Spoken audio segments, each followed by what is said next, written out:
It is time to round up another big topic from the week, a showdown brewing on Capitol Hill over bringing Syrian refugees into the United States. In his Thanksgiving address, President Obama tried to reassure Americans, saying no refugee can enter U.S. borders until they've undergone the highest security checks of anyone traveling in the country.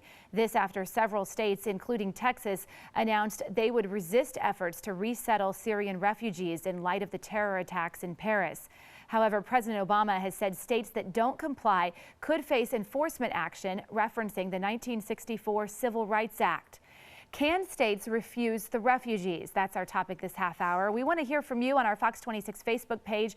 You can also weigh in on Twitter. Use the hashtag Fox26forlife. Joining us live in the newsroom is our panel, led by our senior legal analyst, Chris Tritico, our news analyst, Mustafa Tamiz, and public policy analyst, Jackie Bally. All right, we're up to about 31 states now saying that they will refuse these refugees. Is it any clearer on whether they're really going to be able to do that? It's very clear that they do not have the authority, the individual states do not have the authority, the legal authority to refuse refugees from anywhere. There's not only the 1980 Refugee Act, which specifically bars states from refusing to accept refugees. As the president pointed out in the Civil Rights Act of 1964, you cannot discriminate against anybody based on race, color, creed, or national origin, which is precisely what the states will be doing if they refuse to bring in Syrian refugees. And the Civil Rights Act of 1964 does have specific enforcement authority, as we saw President Kennedy do when they were integrating schools in the South. And so it could be a big showdown headed our way. We'll have to see where this thing goes. Who's up? Jackie Bally, Mustafa. The states don't have the authority, but is the president doing the right thing by forcing this issue in the wake of Paris? Well, give me you're tired, you're poor, you're huddled masses, yearning to breathe free, except if they're from Syria or Iraq or any country we disagree with. And then that's really what's at the core of this. And the thing that I think is escaping us, which is the most important part, the reason why people are afraid, the reason why this is coming up, is what happened in Paris. And so there's this sense that the refugees that are coming from Syria and Iraq into Paris are the ones that caused this. All facts, looking at this issue with clear-eyed, shows that it was homegrown terrorists that were of they were already there. Of French birth that caused these attacks. And that's the issue, that when we focus eyes in a different direction, trying to blame something that it's not the case, we aren't able to protect ourselves, because at this point, all of the people that committed this act in Paris don't even need a visa to come to the United States. We're not focusing on that. Instead, we're focused on the refugees. You know, Jackie, up at least just 6 weeks ago, Ted Cruz, Donald Trump, all of the Republican candidates were saying we can assimilate Syrian refugees into this country and there's no need to discriminate against them. And now they are 100% against it. Why? And prior to Paris, a lot of American citizens and voters said that they did not want us to interfere or go into war. And now polling is showing that they do. I think the incident in Paris has opened up a lot of eyes.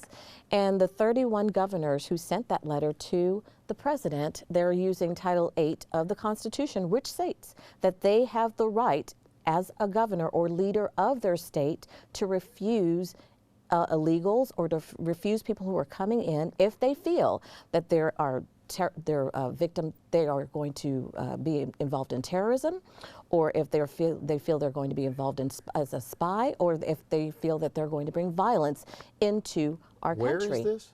Title 8 of the Constitution. The United States Constitution. Yes. Title 8. And it's quoted in all of the letters, or at least in the letter that Governor Abbott sent. Okay. But it's all 31 governors are using that as a premise. If you Google it, you'll see. There's no Title 8, but I want to find out what you're talking about. Let me go to Sally. She's monitoring our social media. Okay, let's head to our Twitter first, and we'll look at some of the tweets that we've pulled up that people are saying about this issue. Lightlink Light says, so states can't stand up to the Fed for anything they disagree with. There's a reason 31 governors resist. And then Governor Greg Abbott says the narrative out there is absolutely false when they say governors have no authority to do anything about this, because we do. Jesse says there's 3 dead in the Planned Parenthood shooting in Colorado Springs, which was not committed by the Syrian toddler you want to refuse entry into the states. And then Ben says if 79% of refugees are men, then women and children, along with families, should be vetted first.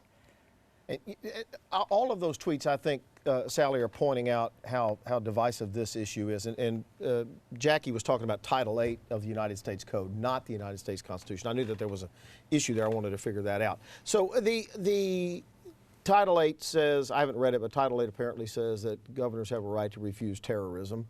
I haven't read that exactly, but that's Jackie's pointing that out.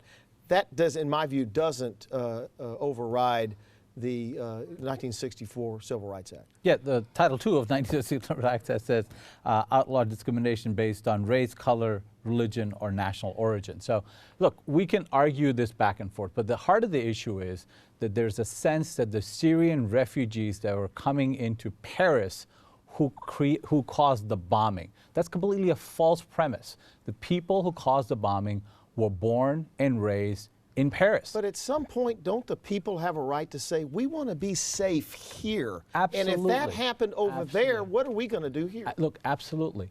But then what we need to figure out is those who caused the bombing, prevent them from coming to the United States. We're not doing anything about that. How about that? Well, that's what our voters and citizens are saying, and that they are saying we want to be safe here. They are saying there's not a proper vetting system.